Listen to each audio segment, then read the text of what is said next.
Olá, hoje a gente vai falar da estaticidade externa. Então, a estaticidade externa, ela está ligada com a vinculação externa.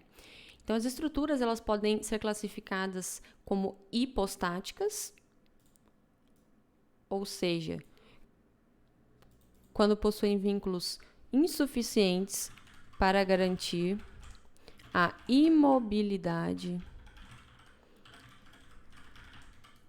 da estrutura.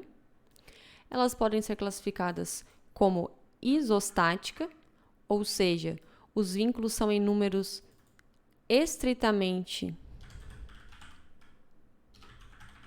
suficientes para garantir a imobilidade da estrutura, e elas também podem ser hiperestáticas, ou seja, possuem vínculos em número abundante para garantir a total imobilidade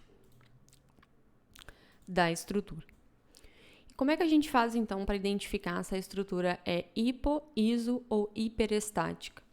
Basicamente, a gente compara o número de reações de apoio, ou seja, o número de incógnitas, que são forças externas que a gente ainda não conhece o valor, com o número de equações de equilíbrio. Então, nesse caso aqui, a gente teria duas reações verticais. Então, duas incógnitas é menor do que 3 equações de equilíbrio, certo? Então, a gente tem uma estrutura hipostática, que possui vínculos insuficientes, 2 menor que 3, para garantir a total imobilidade da estrutura. No segundo exemplo, então, a gente parte também avaliando o número de reações de apoio que vão surgir. Nesse caso aqui, então, vão surgir 3 reações de apoio.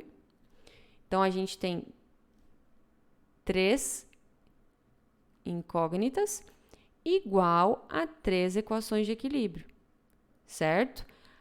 Por enquanto, a gente vai considerar sempre 3 equações de equilíbrio. Tem alguns casos, né, como se quando a gente tem, por exemplo, uma rótula, que esse número de equações pode aumentar. Mas, por enquanto, a gente considera sempre 3 equações de equilíbrio. Somatório de força em x, somatório de força em y e somatório de momento.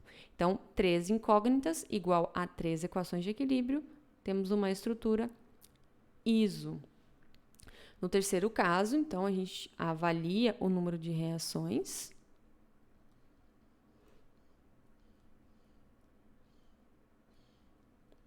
Então, nesse caso, a gente tem 4 incógnitas, ou seja, 4 maior do que 3 equações de equilíbrio.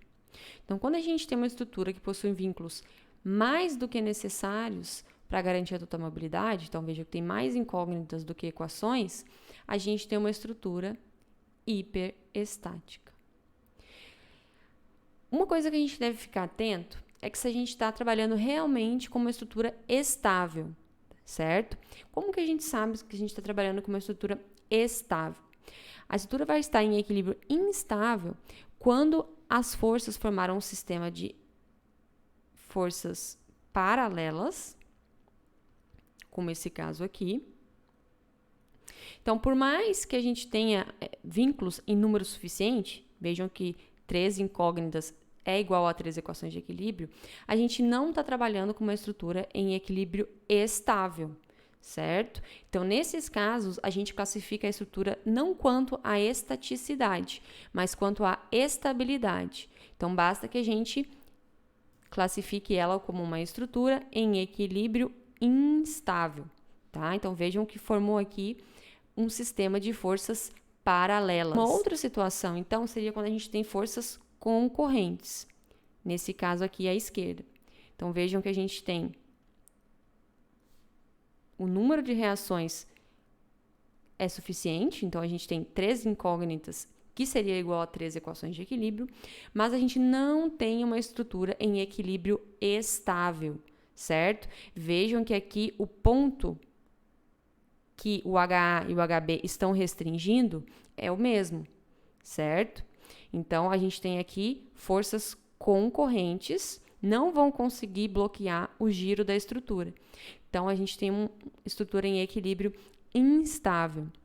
Então, a estaticidade e a estabilidade, elas caminham juntas, certo? Então, essa classificação aqui, ela é válida desde que a gente esteja trabalhando com estruturas estáveis. Com isso, a gente conclui, então, o nosso exemplo.